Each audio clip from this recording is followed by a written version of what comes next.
Assalamualaikum warahmatullahi wabarakatuh.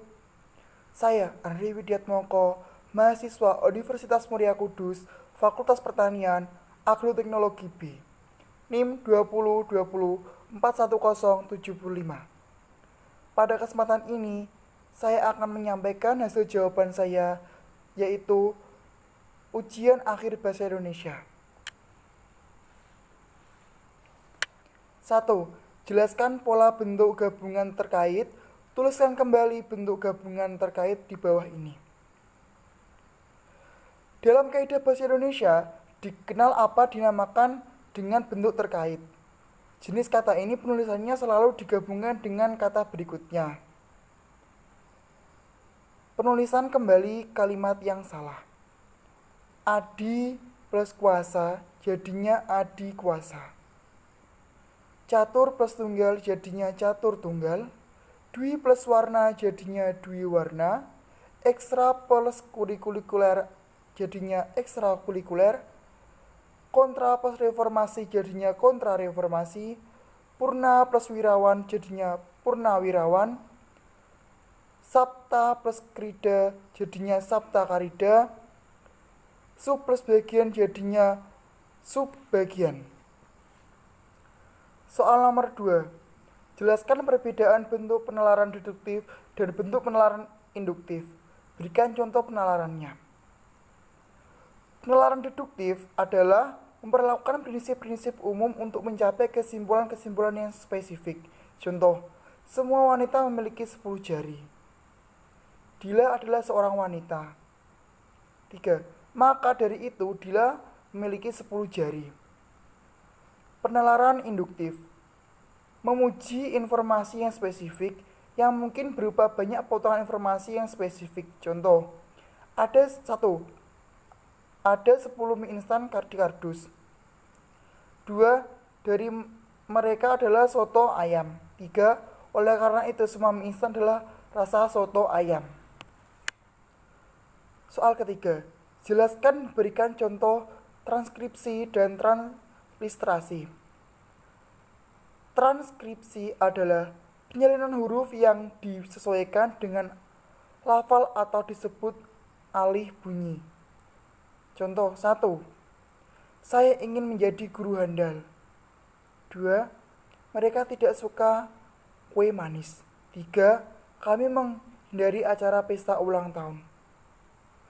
Transliterasi adalah penyalinan dengan mengganti huruf ke huruf lain atau dapat disebut alih huruf. Soal nomor 4. Jelaskan penomoran bagian karangan berikut. Perbaikilah jika menurut Anda masih ada penulisan yang salah. Penulisan yang itu adalah salah. Yang benar adalah A. Program usaha. Yang di bawahnya lagi 1. Tahapan persiapan program. Setelah itu 1.1 penerimaan warga belajar. Setelah itu 1.2 pemilihan warga penyelenggara. Setelah itu 1.3 pemilihan ketua kejar usaha. Dalam poin 1.3 terdapat 2 poin, yaitu 1.31 yaitu musyawarah, 1.32 yaitu ditunjuk. Soal kelima, jelaskan cara penulisan gelasa akademik yang benar. Kemudian jawab soal berikut. Jika masih ada penulisan yang salah, segera diperbaiki. Jawab. Gelar yang diperoleh dituliskan setelah nama lengkap seorang. Setiap gelar yang ditulis harus menggunakan tanda titik untuk menghubungkan huruf yang satu dengan yang lain. Jika gelar ditulis setelah nama harus ada koma. Untuk memisahkan seorang mempunyai gelar lebih dari satu, maka cara penulisannya adalah masing-masing gelar dituliskan dengan koma. 1. Bayu Aharinis S. Seharusnya Bayu Maharani, S titik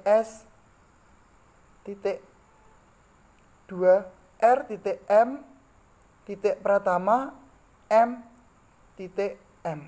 Seharusnya Pratama, R.M, M.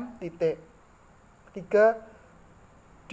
DRS Muhammad Kozalkun MPD. Seharusnya DRS Muhammad Kanzauddin, MPD. Keempat, Prof. Dr. Ahmad Udin Nuha MPD. Seharusnya Prof. Dr. Ahmad Udin Nuha, MPD. Soal ke-6. Jelaskan penggunaan tanda elips, tanda siku, dan tanda kurung. Berikan contoh penggunaan tanda tersebut dalam kalimat. Tanda elips dipakai untuk menulis ujaran yang tidak selesai dalam dialog. Contoh, menurut saya, seperti, bagaimana Bu? Jadi, simpulannya, oh, sudah saatnya istirahat. Tanda siku dipakai mengapit huruf kata atau kelompok kata. Contoh, Budi adalah anak rajin di kelas itu. Itu berarti Budi anak yang paling rajin di kelasnya. Tanda kurung, tanda baca digunakan secara berpasangan untuk memisahkan secara berpasangan. Contoh, Amir bekerja di salah satu LSM, dalam kurung, lembaga swadaya masyarakat. Soal ke-7. Jelaskan 3 cara penalaran induktif meliputi generalisasi, analogi, dan hubungan sebab akibat. Silakan jelaskan satu persatu.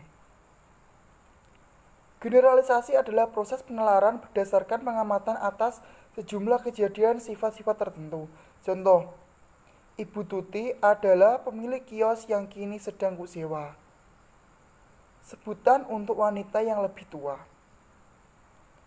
Analogi adalah penalaran dengan cara membandingkan dua hal yang banyak mengandung persamaan. Contoh, tubuhnya pendek seperti bonsai. Sebab akibat adalah proses penalaran yang diperoleh dari gejala-gejala yang saling berhubungan. Contoh, perutnya berdarah karena tidak rampok tadi siang. Soal nomor 8. Jelaskan yang dimaksud dengan nasionalisme dan berikan contohnya. Silogisme adalah suatu pengambilan kesimpulan dari dua macam keputusan atau yang mengandung unsur yang sama. Contoh, semua makhluk hidup mempunyai kaki, dalam kurung permis mayor. Soal ke-9. Apa yang dimaksud dengan konjungsi? Sebutkan jenis konjungsi dan berikan contohnya penerapan konjungsi. 1. Konjungsi adalah kata hubung antar kata, antar rasa, antar kuasa, dan antar kalimat. 2. Konjungsi korelatif digunakan untuk dua kata, frasa, klausa. Contoh, baik sekarang maupun nanti. 3. Contoh subordinatif menghubungkan dua kata.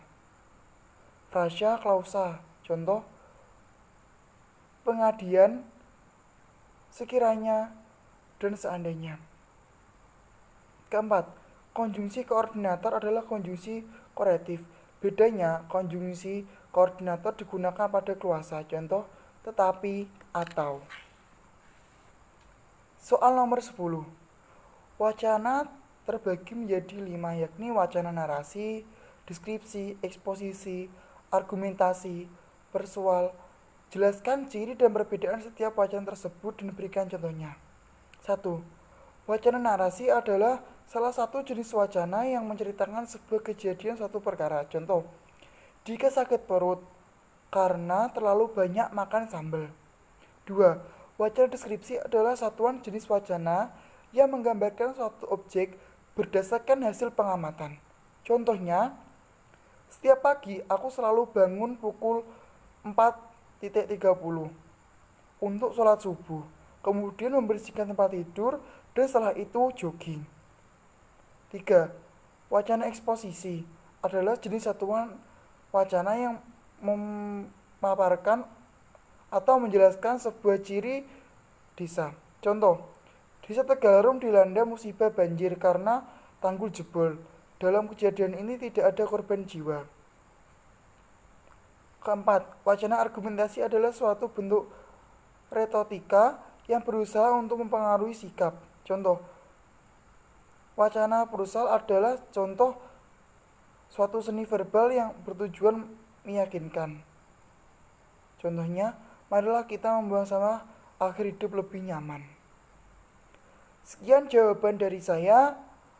Atas perhatiannya saya ucapkan terima kasih. Wassalamualaikum warahmatullahi wabarakatuh.